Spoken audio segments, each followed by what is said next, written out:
Hello and welcome to the Craft Beer Corner. For today's beer review, we are jumping into our third and final of the IPAs from Tombstone Brewing Company that all share 1/3 of the old school Konami video game code as part of their naming convention. So today is, as we progress up the ladder of ABV, we are jumping into the triple IPA of the bunch. This one is called BA Start. It's 10% ABV, just like the first two. It is 2 hops, Citra and Mosaic. Tombstone is based in Phoenix, Arizona. So the first two of these, if you haven't caught the reviews, definitely worth your time. I was very impressed with both of these beers. I do apologize in advance for any background noise. It is storming quite heavily here today, so sorry for heavy rain, any thunder. But let's check out can art on this. Again, it's got this nice kind of pixelated theme, and yet again, it's got this kind of 16-bit vibe. I really, really like it. It's very, very cool. So nothing much else to talk about there. Let's get this cracked. We're using the same glass for all three of these, my nice tall all-purpose glass, which does work quite well for IPAs. So I expect this to be a hazy, just like the first two. All right. No problem. Let the head do its thing. Slow it down just a bit there, just a bit. Yeah, head had no problem again. Yeah, this one actually, funny enough, just says triple on the description, but let me see if they talk about, yep, hazy. Okay. Yeah, it's kind of in their description. That's where they give you the hop bill, and they also mention it is hazy. So, yet again, yes, I would agree. It is hazy. Same kind of bright golden yellow color, looks absolutely fantastic in the glass. This one pretty active in terms of carbonation yet again. There's some larger effervescence coming up, so I don't know how long that head will hold, but it does look quite nice. And yeah, a good 1.5 feet away, there is still a good bit of aroma already coming off of the nose on this beer. So we're gonna get right up on it for a full sniff. A lot of citrus. A lot of melon. There's even some kind of pineapple coming off on the nose on this one too. And funny enough, just as with the first two, even though this does have mosaic hops in it, I'm not picking up anything that smells like blueberry. That's a relatively common aroma and flavor profile that can be imparted from mosaic, but I'm just not getting it. And I would expect it's for the same reason. It's a subtle addition from a mosaic hop. And when mosaic is paired with something as big and bold as a citra, the likelihood is it's just going to get drowned out. The balance between the hops would have to be skewed far in the direction of mosaic for it to really stand a chance. But it smells quite nice. So yeah, still a lot of citrus, some tropical fruit, popping out some melons. It smells really, really nice. There's also an underlying slight maltiness on the aroma of this. Kind of to be expected. It's got a lot more malts in it. 10% ABV to make the triple. So yeah, there's this underlying slight bready, doughy quality to it that's also coming off on the nose that wasn't on the first two, the standard and the double version of this kind of take on the beer with the same ingredients. The other thing that I'm noticing on this one is that there is still this nice earthiness that's coming through in the aroma profile. I'm not really getting any kind of resinous qualities on the nose on this one, but what I do know is it smells absolutely fantastic. The head has settled down a bit, still got a really nice bit of cling, nice creamy pad floating on top. Let's just jump right in, see what this one's about.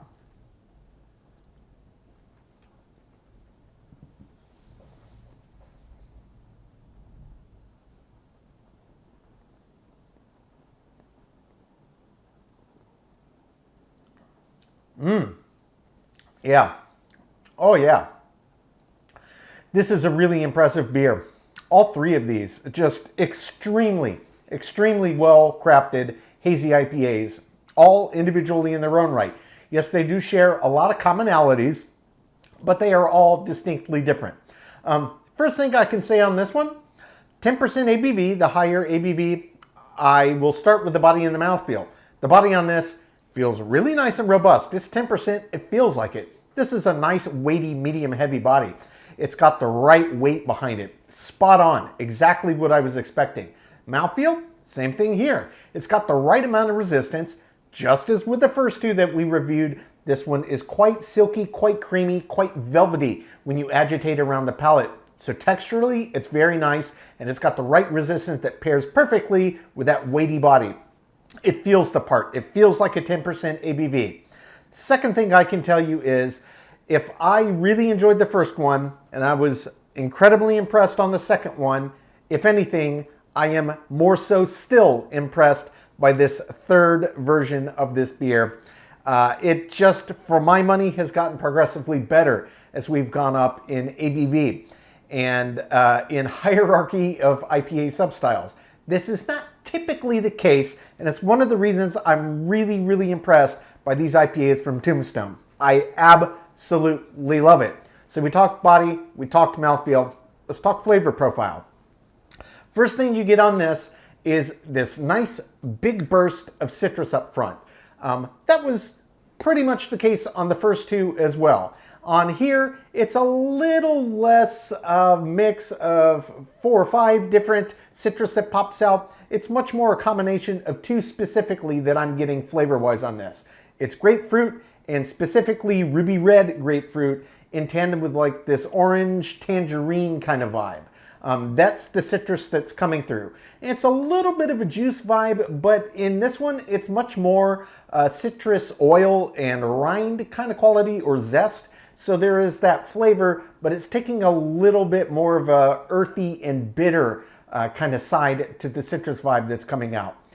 Just as I picked up in the aroma on this one a little bit of pineapple, I'm getting a little bit of that on the flavor profile as well. I was picking up some melon aroma on this one, but I'm not really getting that in the flavor profile. It's definitely kind of a mix of pineapple and citrus, and then the underlying hop bittering agent qualities. In this one, just as with the first, it is earthy and it is resinous.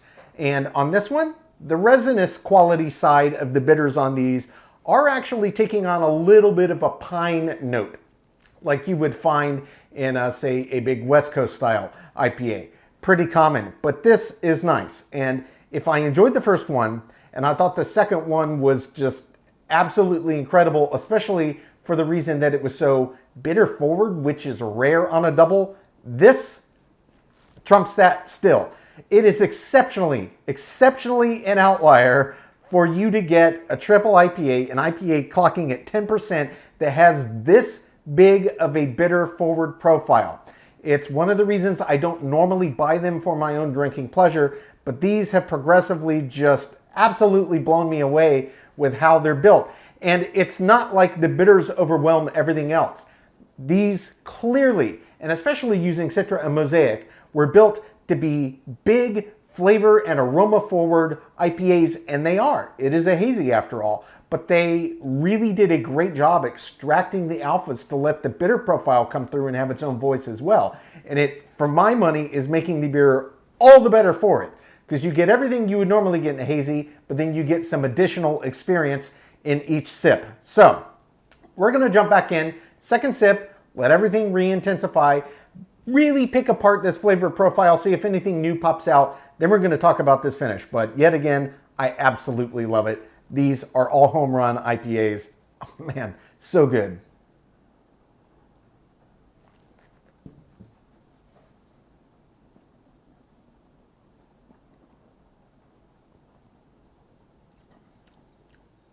Burst of citrus. Ruby red grapefruit. Yeah, very strong grapefruit. A little bit of orange, tangerine. Something in that family. Rind-like, citrus oil-like. Little pop of pineapple. There is actually, on second sip, there is a little bit of a melon vibe that comes through on the flavor as well. On this one, I would say it reminds me most of honeydew. That's the melon that it's really putting me in mind of. Quite nice. It's got a little bit of a sweeter sense to it without the beer tasting sweet at all. That comes in tandem with a big burst of earthy bitters immediately with this beer. And resin as well. So you're getting these big, bold flavors, and really because the citrus side of this is taking on this rind and citric oil quality, which naturally has a little more bitter forward nature to it, it really is kind of prepping you for the bitters that unfold here. And it's really nice, it's really earthy and really resinous, and there is a nice twinge of pine. I gotta say, This is the one that impresses me the most, because if anything, as we've stepped up in ABV and gone in the sub-style hierarchy up from standard, double to triple, if anything, the bitters have actually increased. That is so far from the norm, and it's absolutely blowing me away. I love it.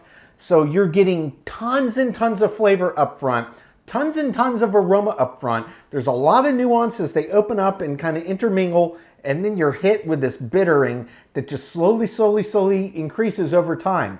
And then it holds there. And you really, what you're left with on the end of the finish on this one is this nice earthy, resinous sense of bitters, along with that citrus oil and citrus rind quality. So that's kind of the main hop flavor, aside from the bittering flavors that come through that linger on the back of the finish on this one. It's driven by the citrus in tandem with this big, earthy, resinous pine resin quality. And it's intense, especially for a triple. I'm not saying this is the level of intensity you would find on a West Coast style IPA. It is a hazy after all. But for what it is absolutely impressive. It is absolutely impressive. I love this beer. From top to bottom, I would not change a thing about this. If I brewed this beer myself, I would be jumping in the air and clicking my heels together, having a eureka moment. This is absolutely top tier triple IPA. I love it. The aroma, perfection. The flavor profile, perfection. The balance on this, absolutely perfection. I love it. I am going to take my time, sip on this one, come with my scores. When we come back, we'll get this beer ranked from top to bottom.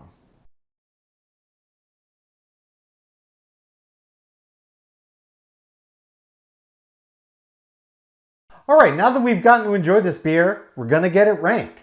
So I can spare the suspense here. This is one of the, I think I'm up to maybe 9-10 beers out of, I don't know, 750, 800 I've reviewed to date that have now gotten a perfect score, and this is one of them. It did get a perfect 10 out of 10 in all categories for a total score of 100, and absolutely well earned. Just to recap, categories, that's aroma, taste, body, mouthfeel, finish, head, and retention, appearance, balance, feeling, and intangible, an example of style. And that's definitely saying something. So this kind of trifecta of this 1/3 of the Konami code name from Tombstone, all hazy IPAs kind of slowly stepping up in ABV. My experience with them was the very first standard IPA I had, I thought it was very well executed. Just a really great example of what a hazy IPA is. The double, I thought, man, this is one of the best double IPAs I've ever had. If I, ordered doubles and they were like this, I would drink them more often. Then I came to this one, the third. I just kept getting progressively blown away, and this, hands down, easily the best triple IPA I have ever had in my life.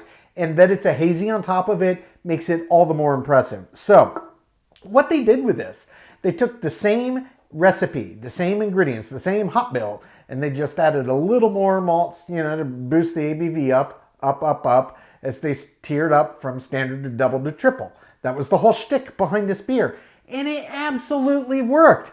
Tombstone, you did it. Job well done, mission accomplished. I mean, this goes to prove that it is not stylistic that kind of dictates what a beer can or can't be. It's all about the brewer and the ingredients that they used and their process. So, and I'm talking, these weren't, West Coast style, like bitter intense, but it's so rare to get a double or a triple that really has a nice drive of bitters behind it. It was such a breath of fresh air. I wish there were more like this in the marketplace. Yes, it's possible to brew an IPA with a higher ABV that still does let some bitters come through. And again, this wasn't pungently bitter. It wasn't supposed to blow your socks off. It was just there to let you know, hey, yeah, it's an IPA I'm drinking, and we use some high alpha acid content hops, as it should be. But it was still true to the hazy substyle. I mean, it was just perfect execution. Beer after beer after beer. They absolutely blew me away. I don't have enough nice things to say about what I experienced, other than if you love IPAs, whether or not you're a diehard West Coast hophead or just like the New England style, these are absolutely worth your time. a very, very awesome beer drinking experience. And let alone, come on, the names are awesome. I am all about what Tombstone did with these. I wish I had ordered more for myself. I would recommend these to anybody. Whether or not you're into IPAs yet or not, these are absolutely worth your time. They are a must try for my money. Folks, that's today's review. As always, I do sincerely appreciate you tuning in today. Please don't forget to like, comment, and subscribe. If you want to stay in the loop when our videos go live, just hit that bell icon. It's right next to the subscribe button. Until next time, keep it beer, keep it craft. We'll see you on the next one. Cheers.